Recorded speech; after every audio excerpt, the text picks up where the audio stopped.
ఉద్దేశించినవి యథాతథంగా జరగడం మన జీవితంలో చాలా అరుదు. ఉద్దేశాలు, ఊహలు లేకుండా వ్యక్తులు ఉండరు, బృందాలు ఉండవు. కానీ చాలా సందర్భాల్లో వారు ఊహించని, కోరుకోని ఫలితాలు కలుగుతూ ఉంటాయి.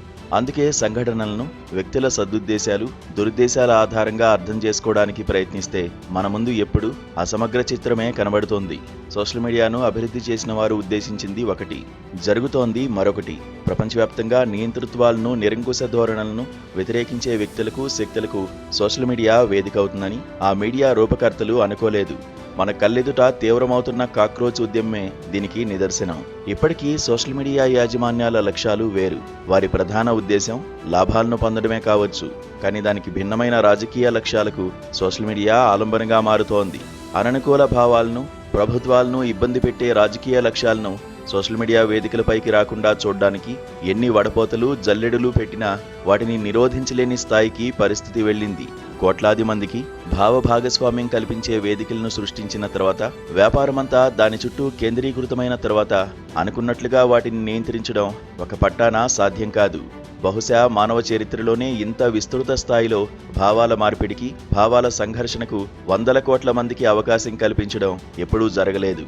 గనులు, భూములు, ఫ్యాక్టరీల మీద ఆధిపత్యం ఉన్న వాళ్లకు సమాజంలో ఉన్న భావాల మీద కూడా ఆధిపత్యం ఉంటుందని కార్ల్ మార్క్స్ ఎప్పుడో సూత్రీకరించారు.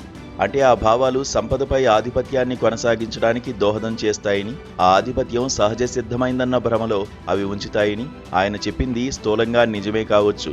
కానీ సోషల్ మీడియా ఆ భావాలు పట్టుకుని కొంతమేరకు కదిలేలా చేయగలుగుతోంది. కోట్లాది గొంతుకలను అనుకున్న రీతిలో నియంత్రించలేని విధంగా దాంట్లో ఏర్పాటు ఉండడమే దీనికి కారణం.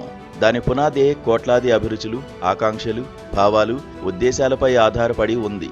గతంలో ఎప్పుడూ ఇంతటి వైవిధ్య, విశాల వేదిక ప్రజలకు అందుబాటులో లేదు. సార్వజనీన ఓటు హక్కుల భావ వ్యక్తీకరణ సార్వజనీనమైపోతోంది.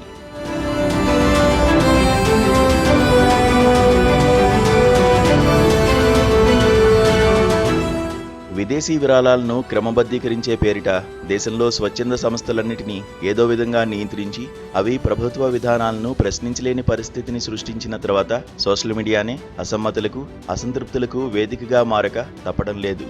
టీవీలు, పత్రికలు తమ గొంతుకలకు పాక్షికంగానే అవకాశం కల్పిస్తున్నాయన్న భావనకు వచ్చిన తర్వాత అన్ని దేశాల్లోనూ యువత సోషల్ మీడియానే ఆసరాగా చేసుకుని ప్రభుత్వాలను ప్రశ్నించడం ప్రారంభమైంది.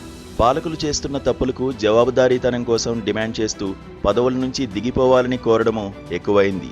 పనిపాట లేని కొందరు యువత సోషల్ మీడియా ద్వారా అనవసరంగా యాగీ చేస్తున్నారని, సమాజ జీవనానికి వారు బొద్దింకలుగా మారారని సాక్షాత్తు సుప్రీంకోర్టు ప్రధాన న్యాయమూర్తి వ్యాఖ్యలు చేసినట్లుగా వచ్చిన వార్తలు దావానంలా మారి ఒక ఉద్యమ రూపాన్ని సంతరించుకోవడం మన దేశంలో ఎన్నడూ జరగలేదు. సోషల్ మీడియా ద్వారా ప్రజలు సంఘటితమవడం కొద్ది కాలమే ఉండొచ్చు. అన్యాయాలను, అక్రమాలను ప్రశ్నించే భావాల వేడి కొద్ది కాలం తర్వాత చల్లబడనవచ్చు. కాక్రోచ్ ఉద్యమం ఉధృతి తగ్గచ్చు. కానీ సంప్రదాయ ప్రతిపక్షాలకు విశ్వసనీయత అంతంత మాత్రంగా ఉన్నప్పుడు తాత్కాలిక ఉద్యమాలు సైతం ప్రజాస్వామ్యాన్ని ఎంతో కొంత మేరకు నిలబెడతాయి. పాలకులను జవాబుదారీ పీఠం ఎక్కేలా చేయగలుగుతాయి. నీటు పరీక్షా ప్రశ్నపత్రం లీక్ అవడానికి పరిహారంగా కేంద్ర విద్యాశాఖ మంత్రి ధర్మేంద్ర ప్రధాన్ తన పదవికి రాజీనామా చేయాలని కోరటాన్ని ఈ కోణం నుంచే చూడాలి. నైతిక బాధ్యతే లేకపోతే ప్రజాస్వామ్యానికి అర్థమే ఉండదు.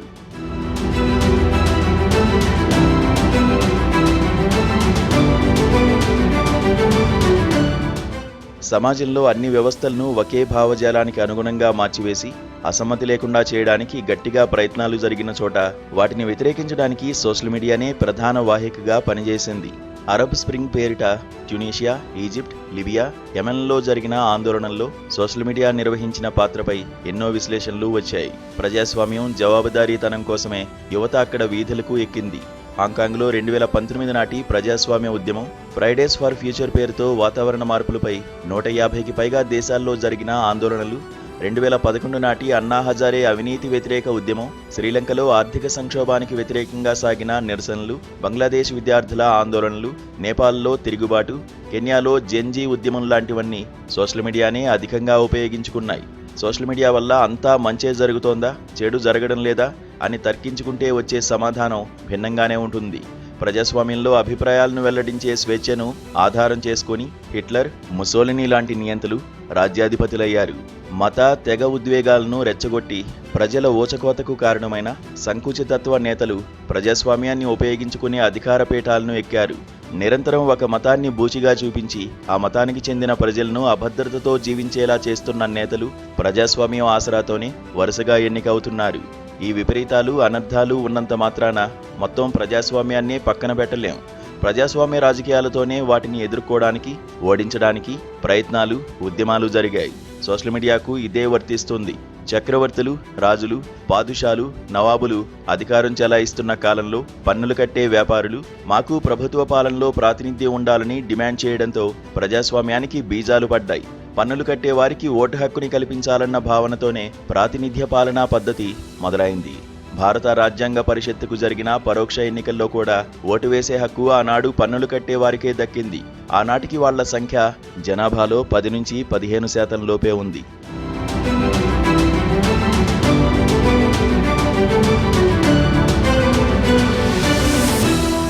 ప్రపంచవ్యాప్తంగా ఇంత పరిమితంగా మొదలైన ప్రజాస్వామ్యం అనుకోని విధంగా అందరికీ ఓటు హక్కు కల్పించడానికి కారణమైంది.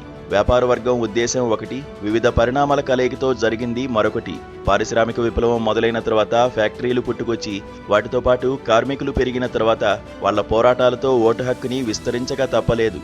స్నేహితులు, కుటుంబ సభ్యుల మధ్య సంబంధాల కోసము ఫోటోలను, సందేశాలను, వ్యక్తిగత వివరాలను పంచుకోవడానికి ఆన్లైన్ ద్వారా అభిరుచుల కలబోతల కోసం మొదలైన సోషల్ మీడియా రాజకీయ బల సమీకరణలకు, పౌరుల విస్తృత కార్యాచరణకు, పర్యావరణ పరిరక్షణ ఉద్యమాలకు వేదికై ప్రభుత్వాలను గద్దె దింపే స్థాయికి చేరుకుంటుందని ఒకప్పుడు ఊహించలేదు. అందుకే ప్రాచీన చరిత్రలోనైనా, ఆధునిక చరిత్రలోనైనా ఊహించని, ఉద్దేశించని ఫలితాలను విశ్లేషించడమే చాలా కీలకం. రష్యన్ మహారచయిత టాల్స్టాయ్ తన మహోన్నత రచనైన యుద్ధం, శాంతి నవలలో కూడా దీన్నే ప్రధానంగా చెబుతారు.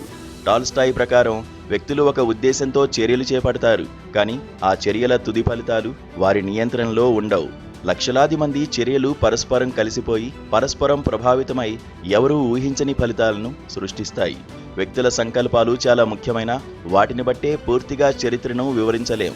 సోషల్ మీడియాను ఈ దృష్టి నుంచి చూస్తేనే దాని పాత్ర అర్థమవుతుంది. దాని సృష్టికర్తలు ఊహించని పరిణామాలకే అది ఊతమిస్తోంది.